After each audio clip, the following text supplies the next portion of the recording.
इस मूवी के बारे में जो मेरा फीडबैक है वो ये है कि ये मूवी हर एक भारतीय को, हर एक हिंदुस्तानी को देखनी चाहिए। अगर आप भारत देश के पूरे नक्शे के बारे में जानना चाहते हो तो कश्मीर भारत का एक अहम हिस्सा है।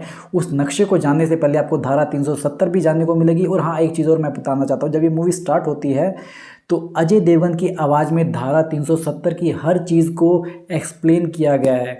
मतलब अगर आपको धारा 370 के बारे में कुछ नहीं भी पता ना, तो पहले 7 से 10 मिनट के अंदर अजय देवगन की आवाज़ में आपको धारा 370 के बारे में सब कुछ पता चल जाएगा, ताकि उसके बाद आप जब मूवी देखें तो आपका कंसेप्ट क्लियर है।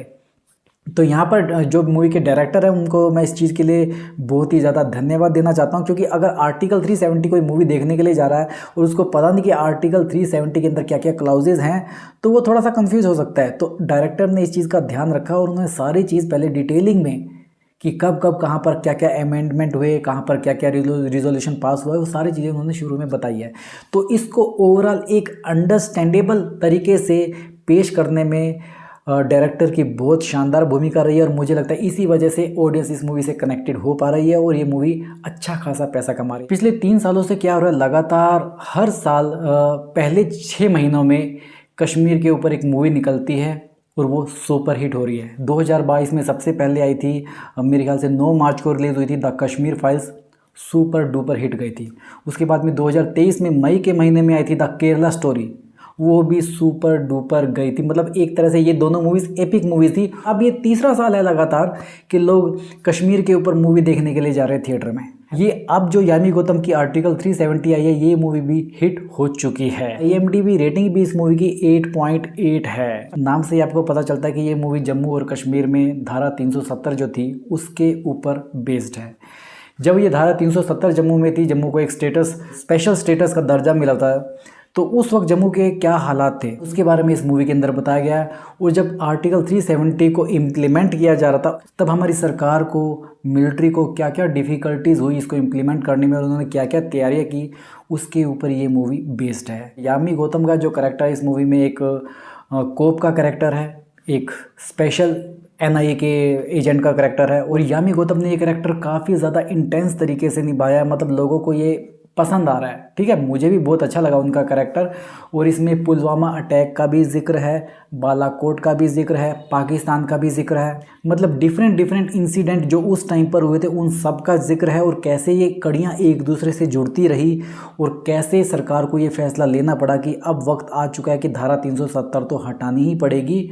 तो ये सारी कड़ियाँ जोड़ने के बाद में ये मूवी का एक निचोड़ बनता है। बात करें एक प्रिया मणि के करेक्टर की, प्रिया मणि का भी इसमें बहुत ही खास अहम रोल है, जो PMO ऑफिस की एक बड़ी ऑफिसर हैं जो रिपोर्ट करती है डायरेक्टली मोदी जी को, अमित शाह को इस मूवी के हिसाब से, ठीक है।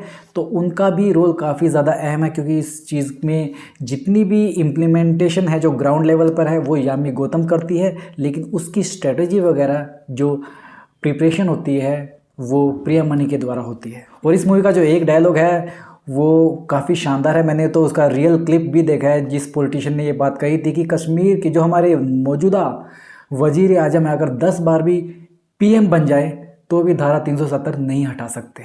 तो कुछ इस तरह के डायलॉग इस मूवी में दिखाए गए। साथ ही इस मूवी में ये भी दिखाया गया कि जब कश्मीर में किसी आतंकवादी को या किसी सस्पेक्ट को लेकर जाया जाता है, जब पुलिस गिरफ्तार करने के लिए आती है, तो पत्थरबाज वहाँ पर क्या करते हैं और मिलिट्री को तब क्या करना पड़ता है।